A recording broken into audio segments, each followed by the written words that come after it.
Boker Tov to everyone, and why don't we begin our learning with a bracha. Baruch atah Adonai Eloheinu melech haolam asher kiddushanu b'mitzvotav v'tzivanu la'asot b'divrei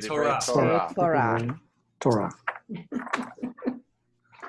So that is a very good bracha for today's topic, because we are going to be studying the early morning Torah study that has been incorporated into this Siddur, and in doing so, I'm hoping for us to be finished with Birchot HaShachar. So this first section of the service, called Morning Blessings, we're actually, as we'll see, we'll kind of skip over a few things that we're not going to spend a lot of time on, but this will kind of finish the major parts of Birchot HaShachar, which will enable us to then move along to the next part. But to get started, what I want to invite us to do is to get our own, if you have a Siddur, get it and open it up. And let's just see, we're going to see what's in it. Weekday Siddur? It could be a weekday or a Shabbat Siddur, because the Birchot HaShachar is identical. Okay. Now I am looking at the Siddur Sim Shalom for Shabbat and festivals, which is identical in terms of what, I don't have it in reach. Oh no, I do. Birchot HaShachar is identical to the weekday version. If you have a different Siddur though, you are likely to find differences, both in content and in order. So if you are using the same one I am, which is the Shabbat version, it's on page 61, is the very beginning of Birchot HaShachar. In the weekday version, it begins on page 1. And if you have a different Siddur, then you're going to have to find it yourself. 61 is with Matovu. All right, so let's just take note of what appears here. So, page 61, what is the first thing we see on our page? There's a prayer for the home. In the home. Prayer for the home. In the home. No? How about raising up and restoring life? Okay, so life. Modeh ani, right? So I give thanks to you. You've returned my soul into my body. All right, that's the very first thing. Then we go straight into washing hands, al natilat yadayim.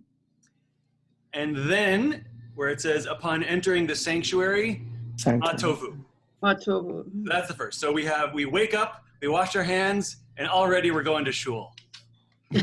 First thing of the day, right? And what do we do when we get there? So we'll turn the page. We get to the talit. That is the next thing. Actually, Rabbi, Post the page so we could see 62. If you are in the Siddur Sim Shalom for Shabbat, we're on page 62. Oh, I'm in the weekday. Sorry. If you're in a different Siddur, it'll be a different page. So, but we're looking for Birchot HaShachar, the very beginning of the morning service. Rabbi? Yes. If someone's davening at home, do they do the Matovu part or not? They do not. Okay, only when you go to an actual shul? Yeah, it's meant to be something that when you personally walk in, this is what you say, because you are stepping into a space where communal prayer takes place. So whenever you walk into a minyan, wherever that is? When you walk into a synagogue. So if there's going to be a bunch of people getting together for a minyan in the woods, you don't do it then? I don't think so, because this is meant for, a place that is dedicated. The purpose of this room is for public prayer. Okay, thank you. Right. Okay, so then we get into the talit next, and there's the prayer itself for talit, and then there's a few other meditations or passages that surround it. And if anybody is looking at an Orthodox Siddur, there's going to be more passages surrounding it.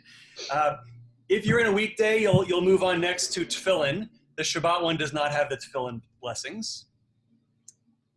What's next?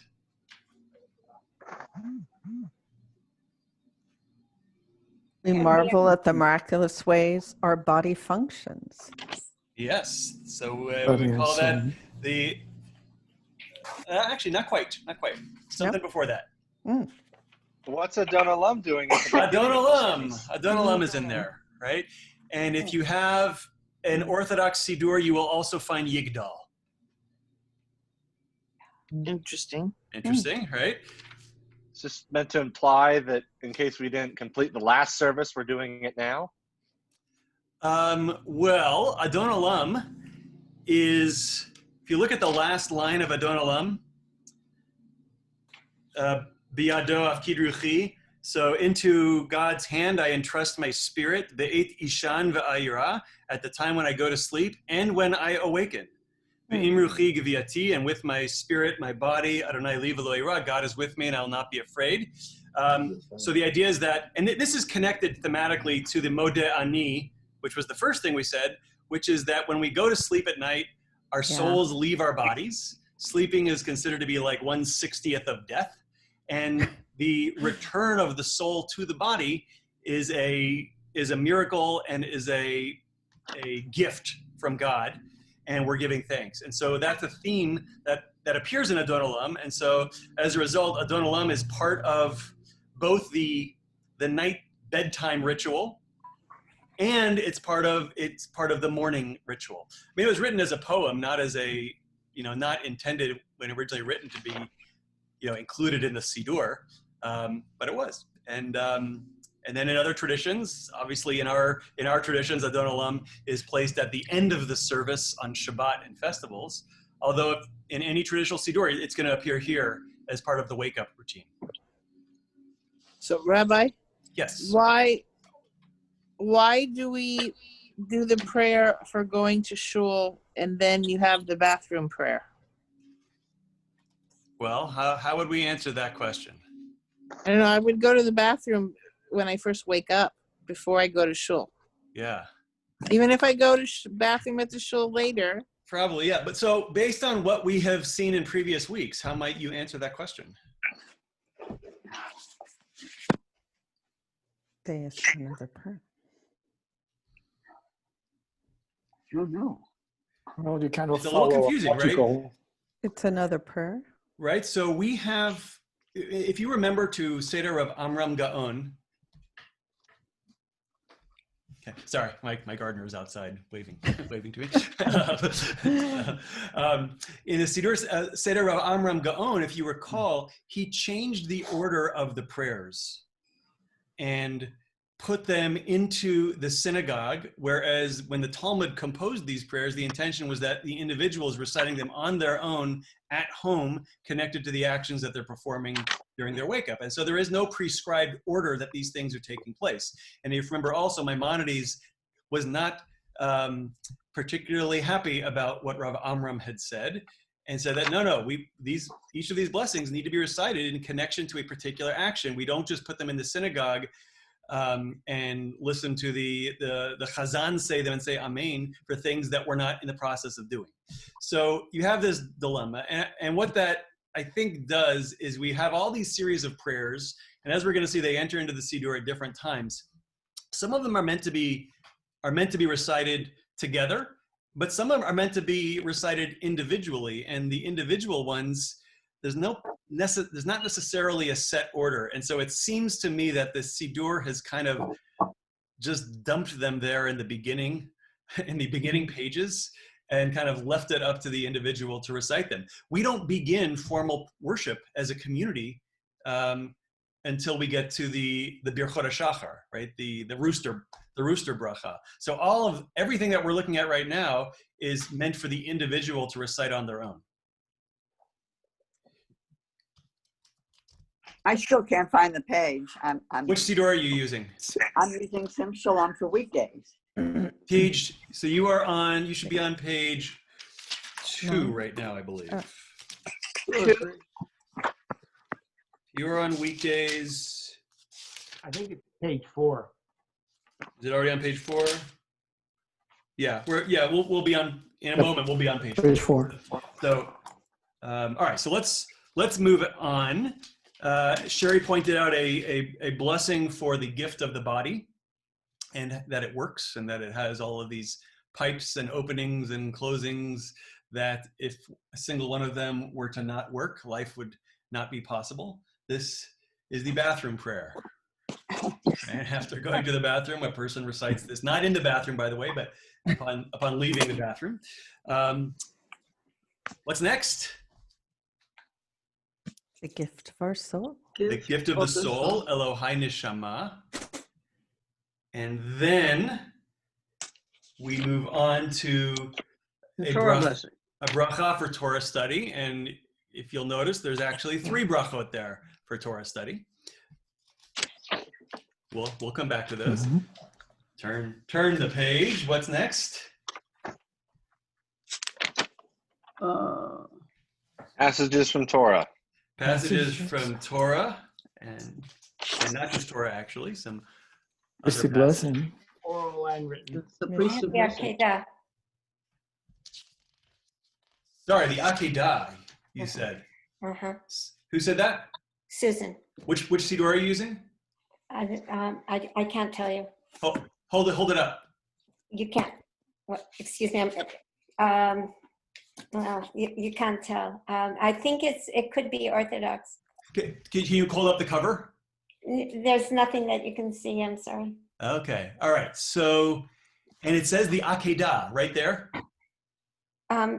Yeah, the temptation. Yes. Okay, that is very interesting. So we'll come back to that. All right, and then we'll continue on. And what do we run into? This should be familiar to us now. But the next page, or it's still the same page? What's after Next page. we saw the blessings from Torah and a few rabbinic passages. Passages from the Mishnah and the Page Gemara. and the lesson. Gemara. Oh, Yeah. I'm sorry. The 19 blessings. Right, the morning And the- blessings, right? yeah. Starting And the with morning blessings. yeah. our rooster blessing and all of those. We've studied those a lot. And now let's keep going. God's compassion. Yeah, that's part of the morning blessing. But the God's compassion. Page 66. All right, so this is on page 66 in the Sim Shalom for Shabbat. And it's Personal on page thoughts. 7 in the Sim Shalom for weekdays. It's several paragraphs culminating in the recitation of the Shema. And if you scan a little bit, you'll see a couple paragraphs before that, there's a reference to Abraham and Isaac on Mount Moriah, the Akedah, the binding of Isaac, which interestingly in Susan's Siddur was earlier. We already got to. So, Why is that so interesting? well, we'll see. Oh. We'll see. Just keep that in mind. But we can see that we have a difference in placement of some of these elements. We get another. Then, if we continue on, we get a reference to creation, and then when we get to 68, or on the weekday one, page 9. A series of rabbinic texts for study, or devotional rabbinic texts, as it says. All right. Now, Susan, what do you have at that point in your Siddur? I'm sorry because I'm getting to the Shema. It's after the Shema. I'd be after the Shema. Yeah. The compassion upon it. Now I have some more things about that are Torah things. Now I have Leviticus kind of things about sacrifices. Sacrifices. Okay. Mm. All right. So now we're gonna. Rabbi, Yes. I'm comparing the two, and on the weekly, the different prayers are from different rabbis. They're not basically the same. On page 68, we start with Rabbi Natan. Yeah. And on the daily, on page 9, we start with Rabban Shimon and Ben Gamiel. Correct. So Siddur Sim Shalom has chosen to include different selections of rabbinic passages between the weekday and between the Shabbat Siddur. All right. By the way, neither set are the traditional things that would appear at this point in the service. Huh. Okay, so what Susan referred to earlier, the talking about sacrifices, that's what would appear in a traditional Siddur. And we're going to talk about that today. And now let's go to the end of all of these rabbinic passage sections. In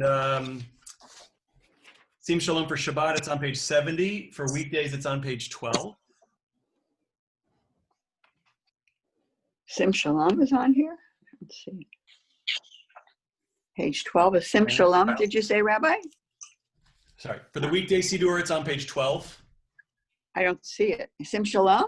No. The next Rabbi section. Ishmael says, okay. Yeah, Rabbi Ishmael says. So we Okay, have this final thank you. teaching, this Thank teaching of you. Rabbi Ishmael. And then at the bottom, you can see it says conclude with one of the following meditations. Yes. And then if we turn one more page, we get Kaddish de Rabbanan. Right.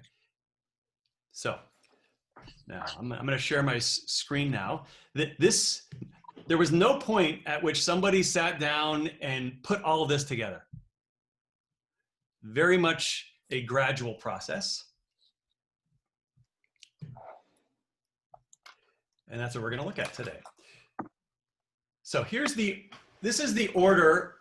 What I'm about to show here is the order of everything we just looked at.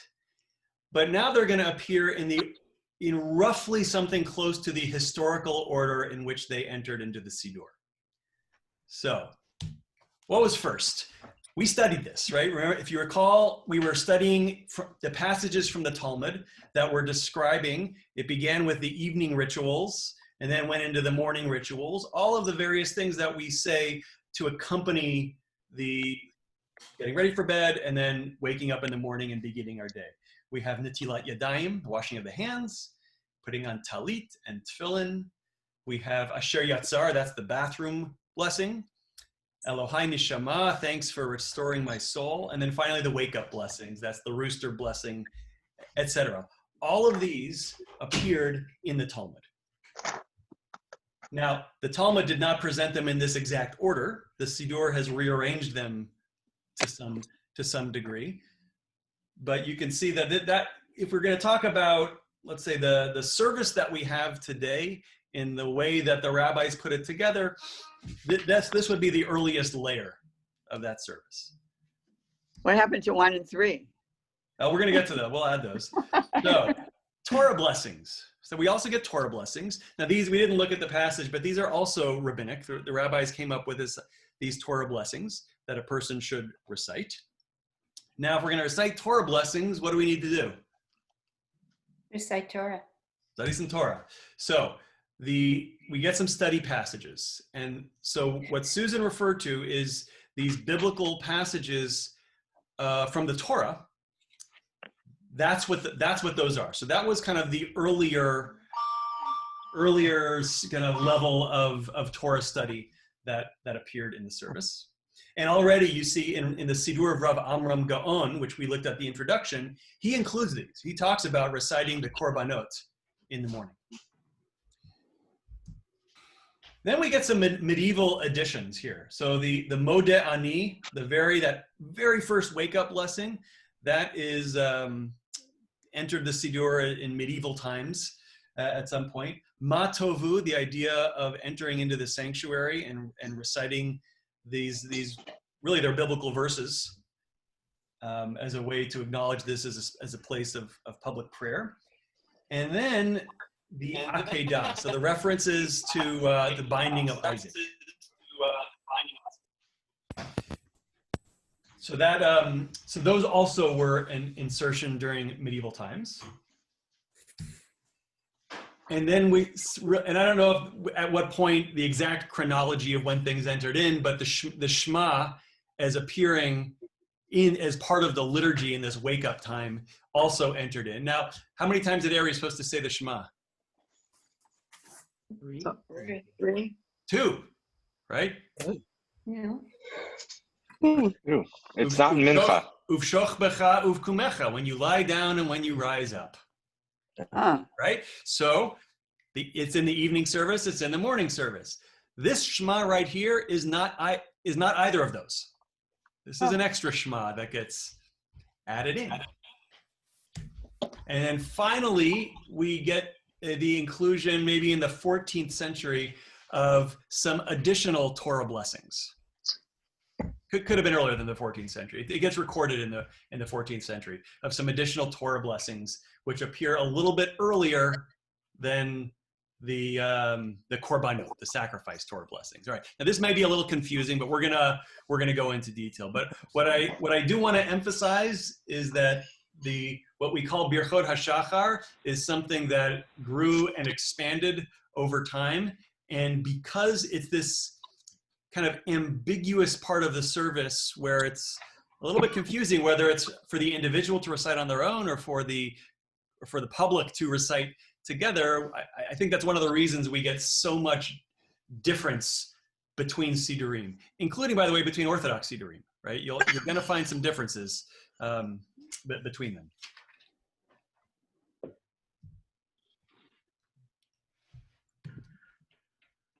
Okay. So what we're going to be focusing on today is the idea of studying Torah as liturgy, or using liturgy as a way to make sure that we study Torah. So here are the morning blessings. So let's look at them. In the Shabbat Siddur, it's on 63, and in the weekday Siddur, it's on 4, and both times at the bottom of the page. 4.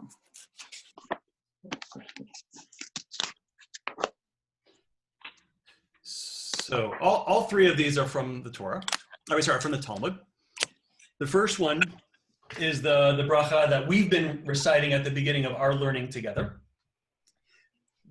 During our Shabbat services online lately, because we're not doing a Torah service, taking the Torah out of the Ark and reading from it, instead we've been framing it as an opportunity to study Torah together. So we've been introducing that Torah study by reciting these 3 blessings together.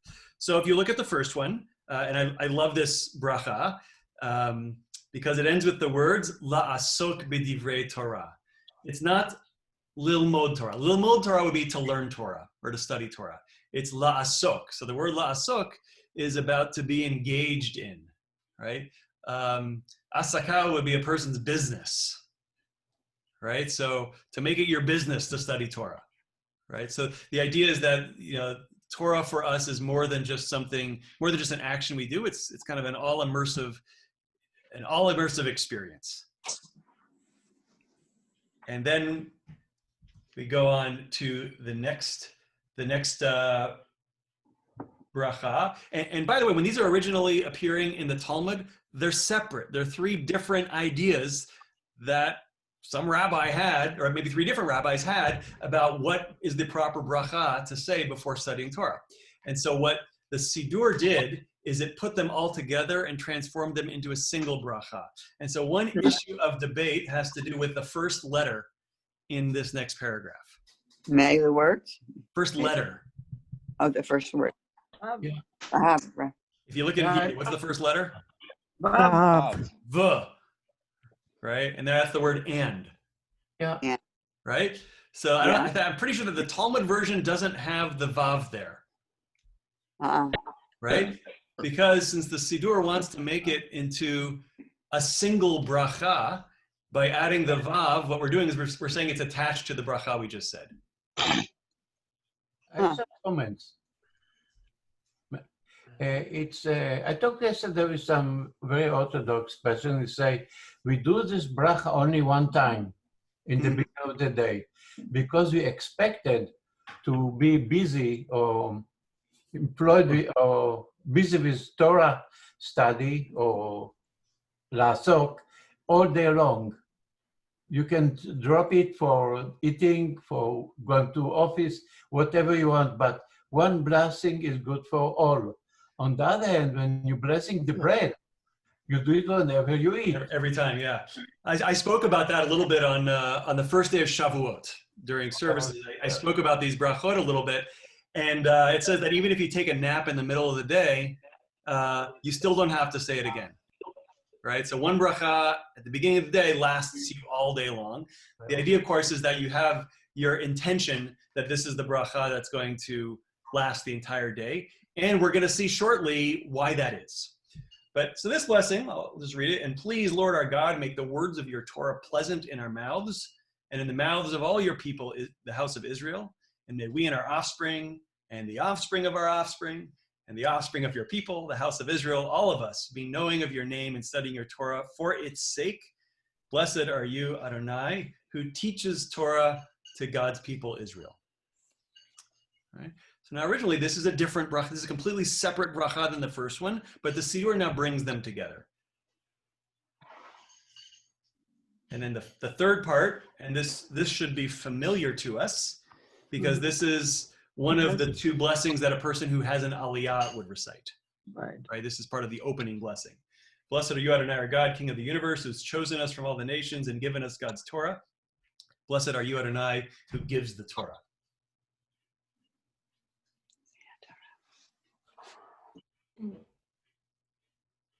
All right.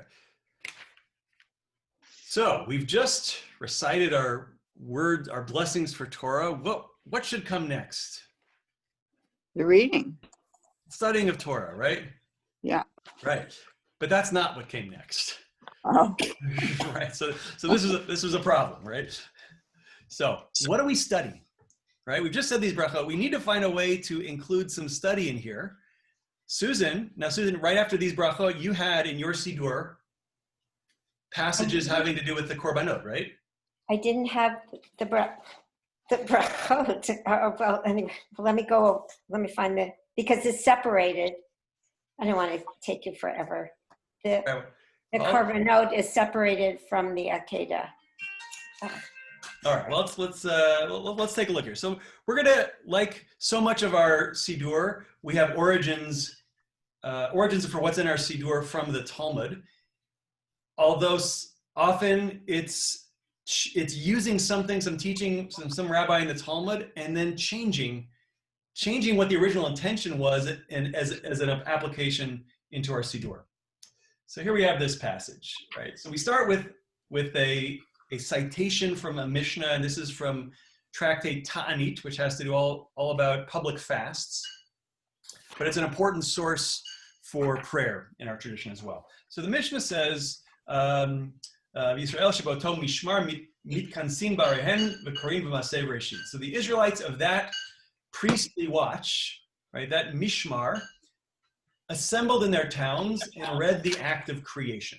So what the Mishnah is describing is a particular practice that existed during the second temple, where there were essentially the people of Israel were divided into 24 different cohorts, right? Different ma'amadot, right? Is what they're called in Hebrew. So, and they were comprised of Israelites, Levites, and Kohanim, and priests. And so the problem is you've got lots and lots of priests, lots of Levites. Who gets to serve in the temple?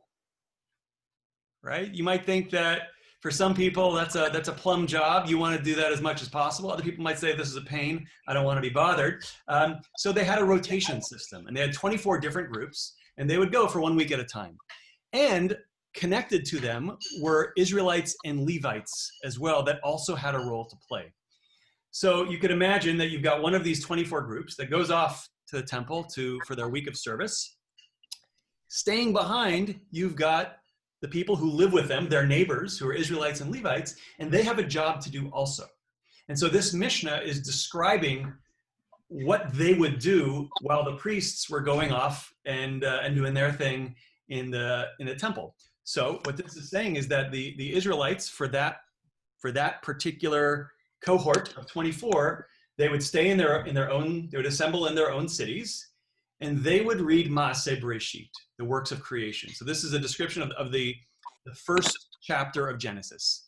And each day was assigned each of the days of creation. And so if you can imagine what the power of this is you've got the priests performing their function, but their function is done on behalf of all of Israel. And so now you have representatives of the people staying at home, having a way to participate in what the priests are doing in the temple. right? This is a kind of early liturgy. Sounds perfect for And- COVID. Perfect. Yeah. So this is really interesting. It's not liturgy the way we think of it, because if you're part of a particular group, you've got basically 2 weeks a year that you've got to do this thing. By the way, in addition to the week of recitation of Torah, they're also fasting on 4 of the 7 days of the week. Each of those fasts are meant to be on behalf of different portions of the people. But you have this kind of all-in experience. And this is, by the way, is a big change from what the Torah seems to prescribe, because the Torah only has the priests officiating, assisted by the Levites, right? So now maybe there's a recognition that the people have to be included. They have to be involved in this somehow for it to have meaning, and for them to continue to perhaps give their allegiance to this system. So this passage from the Talmud we start by citing our Mishnah, and then the Gemara asks the question, from where is this matter derived? How do we know that they're supposed to do this? Rabbi Yaakov Bar Acha said, that Rav Asi said, were it not for the non-priestly watches, i.e. those Israelites who were staying behind in their cities, performing these acts of public Torah reading, heaven and earth would not continue to exist, as it is stated. All right, and now we're going to quote from Genesis chapter 15, verse 2, Abraham speaking to God, and he said, Lord God, by what shall I know that I shall inherit it? All right, so this is Abraham asking God, how do I know that I'm going to inherit this land? Right, so Seems like a stretch. Well, we're not done yet. Now we have to drash it now, right?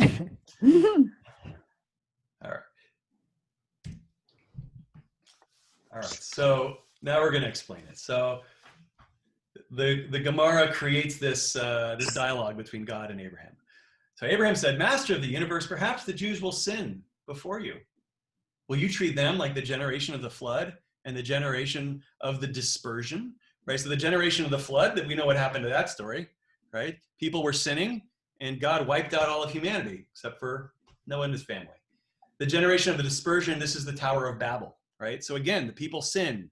They rebel against God. God scatters them. Another punishment, right? So Abraham is asking the question, well, every time the people screw up, they get schmeisted, and you're telling me that we're going to inherit this land, but we know they're going to screw up.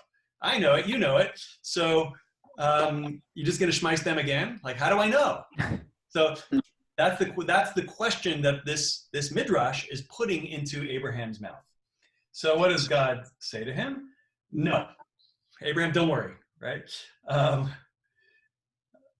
So Abraham responds, well, Master of the universe, tell me, with what shall I inherit it? In other words, okay, fine. You say they're not going to get schmeisted. So how do we make sure that happens? Right? How do we make sure that they have a way to deal with the sin that we know they're going to commit, and not, we need some sort of form, something to do for atonement to be able to take place. So God said to Abraham, take for me a 3-year-old heifer and a 3-year-old goat and a 3-year-old ram and a turtle dove and a young pigeon. Right? So this is God's response back to Abraham, basically, offer these sacrifices to me. Right? So what the Midrash is doing here is it's establishing sacrifice as a way for atonement to take place. And the sacrifices are going to be performed by Abraham's offspring, his children, and on behalf not just of the Jewish people, but on behalf of the entire world. So it's the continued performance of the sacrifices in the temple that will essentially enable the world to continue to stand.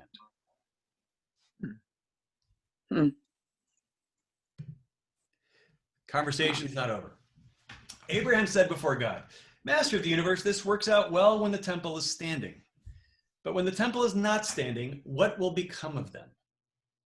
God said to him, I have already enacted for them the order of offerings, right? Kvar tikanti lahem seder korbanot, the seder of korbanot, the order of the offerings. When they read them before me, I will ascribe them credit. as though they had sacrificed them before me, and I will pardon them for all of their transgressions. Right? By reciting the rules of the sacrifices, not even offering them, by reciting the rules of the sacrifices, it's as if the sacrifices have been offered and effectively, and the sin is forgiven and atonement happens, and then not only is Israel saved, but the entire world is saved. Right? So this is a remarkable midrash. Wow. Right? And by the way, it's reading a lot into this very short conversation between Abraham and God, but it's a remarkable midrash, and you can see why it's such an important midrash for the rabbis to be recording here, because they don't have a temple, and they need to make sense of that, and they need to create something that's going to enable them to continue, and the Jewish people to continue as a people somehow without a temple in which to offer these sacrifices. And so now it's the recitation of the rules that accomplishes the exact same thing. Now, it fits into this discussion about the Mishmar, right? This cohort of Israelites up in their town who, notice, what are they reciting? They're reciting the record of creation itself. And so that ties in the time of the temple, it ties the action of offering the sacrifices that the priests are doing in the temple. The recitation of Maaseh Bereshit ties that to this idea that Abraham and God are discussing, that the world is going to be able to continue without being shmeisted as long as this ritual continues. Something interesting in the observation is we talk about things that will happen if we cannot do the kabbanot, but God answer in present. That means this is right now. That means in Hebrew say, put the remedy before the strike, before get sick. That means people believe that if you have something wrong happen, the solution already exists, even before the wrong thing is happened. Like today we have the virus, we should have all the hospitals on the medicine ready. But only Hashem can do it, not the president. We're not good at advanced planning. Remember that what I kind of suggested in earlier, that the more, whenever you introduce innovation, you've got to be more conservative than the thing you're coming to replace, right? So now we're saying that reciting the rules of the sacrifices was already discussed by Abraham, right? The idea that we can accomplish this tremendous thing, and already Abraham and God had that conversation, right? It goes all the way back. Okay, so we're not going to read all of this because it's a lot, and it's not in our Siddur Sim Shalom because Sim Shalom removed it. But one of the early layers in Birchot HaShachar is the recitation of passages from both the Torah and from rabbinic writings that pertain to the ritual that took place in the temple. And it's directly related to this passage from the Talmud that we just saw, saying that by reciting the rules about how to offer the sacrifices, it's the equivalent of offering the sacrifices. So this part of this service is called the korbanot, which means sacrifices. And it comes kind of at the very end of Birchot HaShachar. It's kind of the last thing that appears there. So we start with a passage from Exodus describing the laver. That's the fountain that in the tabernacle was kind of outside the holy section, and it existed in the temple as well. And that's what the priests would use to wash themselves before participating in the rituals. So this is where God tells Moses to make a laver of copper and a stand of copper for it, for washing, and placed it, etc., etc., etc. So we're not going to read that. Then it moves on to the next thing, Trumat Hadeshen. There was a whole ritual involved in removing the ashes from the previous day's sacrifices, and so that the new day's sacrifices could be offered. And when those priests were there at the temple for their 1 in 24 week of service, they drew lots about who was going to get to shovel all of the Ash. ash, right? So here you see the Lord spoke to Moses saying, command Aaron and his sons thus, this is the ritual of the burnt offering. The burnt offering itself shall remain where it is burned upon the altar all night until morning while the fire on the altar is kept going. And then it talks about how to clear it out, right? So this comes next. So, but this is in order, right? First the priest washes himself, and then the priest goes and he clears up the stuff left over from the night before. So it's almost the morning rituals of the priests. Yes, it is exactly the morning rituals of the priest. What's next? Well, now that we've cleared everything out, it's time to offer the tamid, which is the daily offering, right? Command the Israelite people, say to them, be punctilious in presenting to me at my stated times the offerings of food due me as offerings by fire of pleasing odor to me, say to that, et cetera, et cetera, et cetera. And it goes through all the details about this. And this is all in a traditional Siddur. It's just pages and pages of it, actually. What's next? Incense. We get an incense offering. Take the herbs, stocked onika galbanum. Basically, it's giving us the recipe, right? So this is from Exodus, and then we actually go back to the beginning of the chapter. Aaron shall burn aromatic incense. He shall burn it every morning when he tends the lamps. All right, so you can get a sense of what is going on here with by including these various biblical passages in here. But what comes next? So this is from the Talmud. I misspelled Babylonian. Babylonian Talmud. So unfortunately, the recipe that is in the Torah isn't very precise. So enter the rabbis. The sages taught, how is the blending of the incense performed? Balm and onika and galbanum and frankincense, each of these by a weight of 70 maneh, myrrh and cassia and spikenard and saffron, et cetera, et cetera, et cetera. This is a recipe, right? You want to know how they made the incense? This is how they make the incense. But by the way, you're not supposed to do this, right? Yeah, I think it's a death penalty for somebody to make this. Yeah, if you make it wrong, it's a death penalty. And if you make it and you're not supposed to, and you're not making it for purposes of the temple, that's also a death penalty. Fortunately for us, it's a penalty that is executed by heaven and not by one's fellow man. So, Why would anybody want to do that? well, you might be tempted. They just gave you the recipe and said, don't ever make this. Yeah, that's So, this is it, but don't touch it. Yeah, okay. Yeah, two comments. When you have a barbecue, you have two things. One is the ether, which is the dusty part of, and one is deshen, which is the oily or the greasy. The grease, yeah. So when you say deshen, you mean the grease.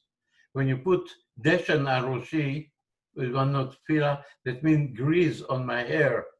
On the other hand, ether is the one that you put when you, in very bad situation, you put ether a la roche on your head. Yeah. That means ether is bad, deshen is good. So when the kohanim get out, clean out in the morning for the next day, they threw the ether, the dust on the ground, but deshen, I don't know what they're doing with that. Well, they're removing it. I mean, imagine you've got the menorah, which had to be relit every day, and it's filled with olive oil and wicks. And after a day of burning, it's going to be filled with sludge, right? So one of the jobs they had to go through and they had to clean that all out, right? And so, but they turned they turned it into an honor to get to go and do this, right? I have a question. Yes. It says the cypress wine is required as one soaks the onycha in it so that it should be strong. And urine is good for this purpose, but one does not bring urine into the temple. Yeah. So it's saying that, well, you might think that the preparation of this, I don't know, carcinal lye or something like that, looks like it requires some sort of acidic thing. Mm-hmm. And urine is all urine would be an obvious thing to use. I mean, urine was big in the ancient world. Like, that was precious stuff. Ah. And they'd use it for indigo. No, they use it for all sorts of. They would use it for laundry, right? Laundromats would have like a big, like a piss wall. Right? They would encourage people to go and they would collect it, right? And because it was used for cleansing. Except instead of what clean is. Also by the minute. So what part of this is in the conservative? None of it. No. None of it. And was it because of a conscious decision that Yeah, this? well, we'll talk about that in a moment. I just want to mention that the Torah goes here, and the incense, and there's more, right? So you can see it includes passages from the Yerushalmi, right? The Talmud of the land of Israel, from the Babylonian Talmud, from the Mishnah. It's the entire chapter of Zvachim, of chapter 5, which lists all the different categories of sacrifices, right? So we're throwing everything in, right? We're mentioning every single sacrifice that's done on a daily basis as a way to say, we're saying, by saying all these words, this itself is my offering, and it's performing what would have happened in the temple. And by the way, it's performed by any Jew, right? No, we don't need the priest to do this. By the way, you mentioned urine. Urine contains some phosphor. And actually, most of the detergent we use today have phosphoric acid. That's right. And when you pee in the morning, you see the bubbles in the cleaning power. Okay. If you say so. Okay. After this, what do we get? We get the 13 principles of Rabbi Yishmael. And this is in the Sim Shalom. Yep. Page 60. 70. Page 70. Page 70, or page 12, I believe.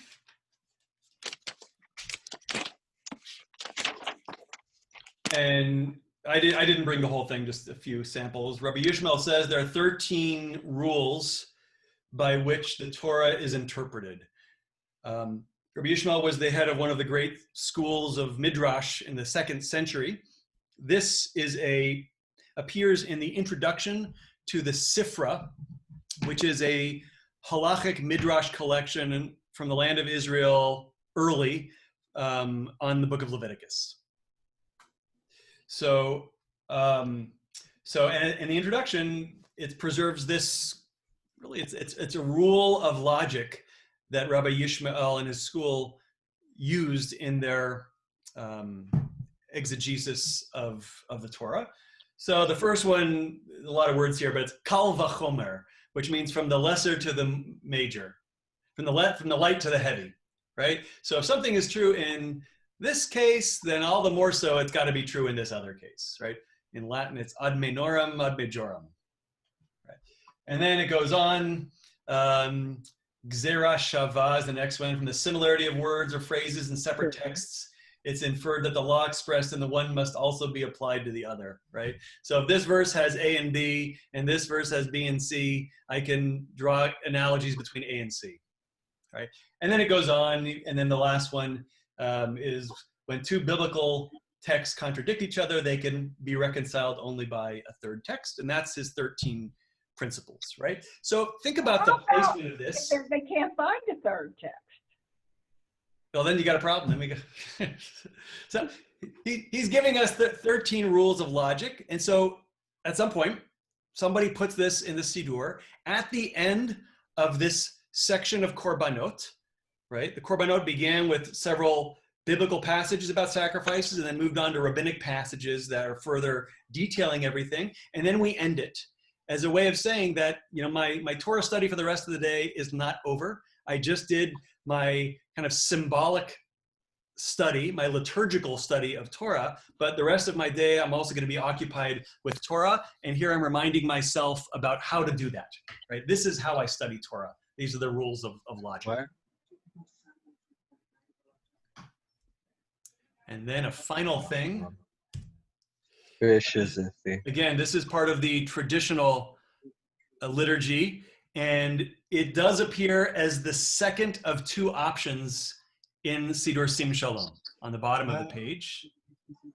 May it be your will, Adonai our God, a God of our ancestors, that the temple be built speedily in our days, and place our portion in your Torah, and there we will worship you in awe as in days of old and in former years. All right, prayer for the rebuilding of the temple.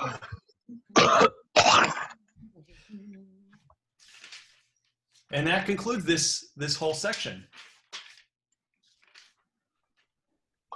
So what did we do to change it? So I brought in, let's see, where is this? Okay. So this is from the Shabbat Siddur. So this is what Siddur Sim Shalom did as a change. Mike, just out of curiosity, you've got Mishkan Tefillah. Yes. And I'm wondering what Mishkan Tefillah has done in this section of the service. I'm not exactly sure where you are, but I think the answer is removed it. Removed it. Okay. So Sim Shalom replaced it. And it's a very interesting passage that it used to introduce this section. It happened once that Rabbi Yochanan ben Zakkai was coming out of Jerusalem, followed by Rabbi Yoshua, and he beheld the temple in ruins.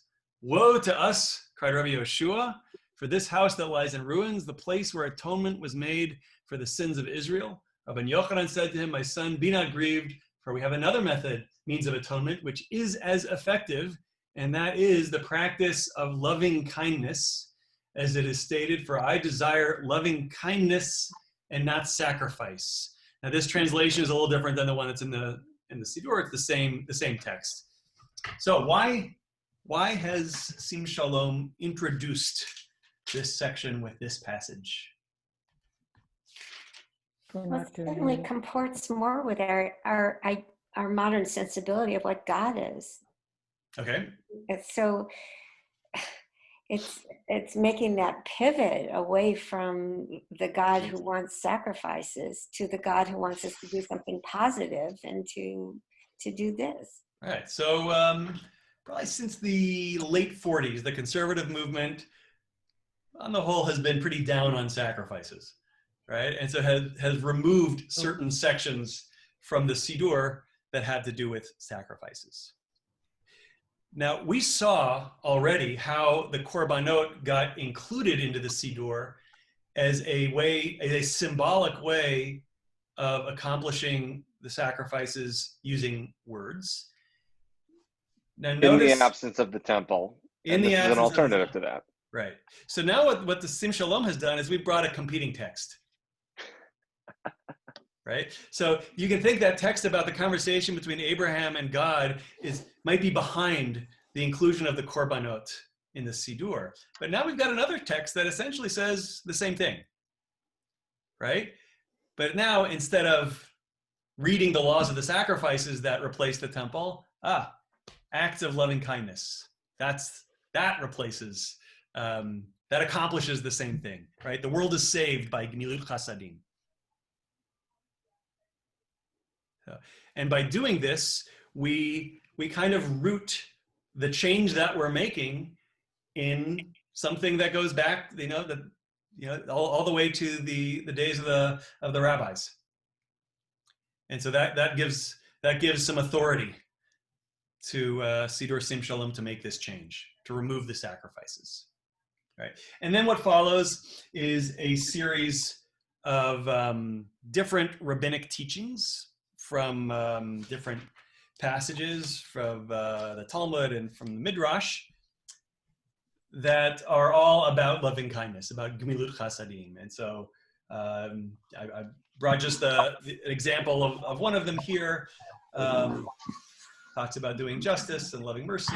All of this. I'm not going to read it now, but so when we're praying our services, we get to this part of the service, and usually we're going pretty fast. There's not that many people in services typically, and the recommendation that the Siddur offers is to read the first passage and then to select one of the other readings and recite that as our Torah study. Kind of filling the same role that the recitation of the Korbanot does in a traditional Siddur. I like the one where it says Rabbi Elazar quoted this verse. She opens her mouth with wisdom, and the Torah of loving kindness is on her tongue. That's what I read. Good. All right. But we got a problem. We got a problem, though, right? Because notice there were a few pages between the brachot for studying Torah and the korbanot. So that was an issue. We actually spoke about this in previous. There's too much noise. We can't hear. Someone's got. I hear. Somebody has to mute themselves. There's some feedback from somewhere. So we saw this earlier. Maimonides was concerned about saying brachot not attached to the action which is being performed. So that's an issue. And so at sometime in the Middle Ages, we had to deal with that. So now we got to include some Torah study immediately after reciting the brachot. So we're going to go back to the Talmud again to find it. Amar Rav Safra. Rav Safra says, Mishum Rabbi Yoshua ben Chananya, my dichti. What's the meaning of this passage from Deuteronomy? V'shinantam levanecha. All right, this should sound familiar. Mm-hmm. What's it from? From the Ve'ahavta. Right? It's from the Shana. V'shinantam levanecha, right? Literally, you should repeat them to your children. Yeah. Right? And so what he says is, Al tikri v'shinantam ella v'shilashtem. Don't read vishinantam, rather read it vishilashtem. So vishinantam, the root is shin nun nun, two. Oops. Which means to repeat. Actually two shnaim. Shnaim. It's related to, but to do something a second time. Vishilashtem is shalosh, which means to triple something. If we're going to turn it into a verb, it means to make three of it, right? So instead of saying, do it twice to your children, do it three times. All right. So then, what does the Gemara say? The Olam yishalesh adam shnotav shlish b'mikra, shlish b'mishnah, shlish b'talmud. A person should always divide up his years into three. Shlish b'mikra, a third for scripture. Shlish b'mishnah, a third for mishnah. Shlish b'talmud, a third for Talmud. All right. 1/3 of your days for each of these three things. Problem. Mi yodea kama chayai. Who knows the length of his years? Right? None of us know how long we're going to live. No problem. Tzricha liyomi. All right. Do it every day, right? So every day we divide up our learning, a third scripture, a third mishnah, a third Talmud, right? That's a lovely teaching, right? Mm-hmm. Is he talking about the Siddur? Not really. Absolutely not. All right. But so what did we do in our Siddur? Immediately, so this is now moving back a little bit. Right after the Torah blessings, if you'll notice, we had several different passages from each of these, let's say, genres of literature. All right, we start with, and this is a little bit more expanded. Our Siddur only includes the three lines of the priestly blessing. In some Siddurim, you'll see the context around it as well, right? But essentially, Lord bless you, keep you, etc. We read this. This was in last week's Torah portion. What's next? A selection from Mishnah, right? These are the deeds that have no prescribed measure. Peah, the corner of the fields, right? That we leave that for the poor. The first fruit offerings, appearing in the temple for pilgrimage festivals, and acts of loving kindness, and the study of Torah. Now this is traditional. This is in traditional Siddurim and in this one as well. And so the idea is that there's no maximum measure, no minimum or maximum measure. You have to do these things, but you can keep doing it. And finally, we get a passage from the Talmud. These are the deeds that yield immediate fruit in this world and continue to yield fruit in the world to come. honoring parents, deeds of loving kindness, all right, et cetera, et cetera, et cetera. We have a passage from Talmud. So what have we done? We have just fulfilled this ideal of dividing up our day into 3 parts in a symbolic way, and as a way of going immediately from blessing the study of Torah to actually participating in the study of Torah. All right. Good timing. All right. And so, in doing this, I think one of the things that's fascinating is that we have bracketed the morning blessings, the wake up blessings, kind of noting the different, very mundane actions, as mundane as going to the bathroom, invoking all of these in a way that is a way of expressing gratitude and amazement at the everyday miracles. We've surrounded them with the study of Torah as well. And study of Torah, it's the same thing every day, right? So you could think this might get a little boring and repetitive and we stop paying attention to what it means. So we've taken study and we've turned it into liturgy. But by doing that, we've maybe taught ourselves the lesson that the study of Torah is something that we have to be engaged in every single day. And so we're really, as one of the first things we do in the day, we're setting a model for, what we should be doing at all times. And there's a couple other things as well. We didn't spend time in the mention of the Akedah and the Shema enter into the Siddur kind of in the wake of the Crusades, where Jews were being massacred in cities and towns in Europe. And so the imagery of Isaac being sacrificed on Mount Moriah became a very powerful one. They saw themselves as like Abraham sacrificing their children for the sake of God. And so we began to include prayers and even recitations of the biblical passage about the Akedah. We have that in Siddur Sim Shalom, although in other traditional Siddurim, it gets expanded even more.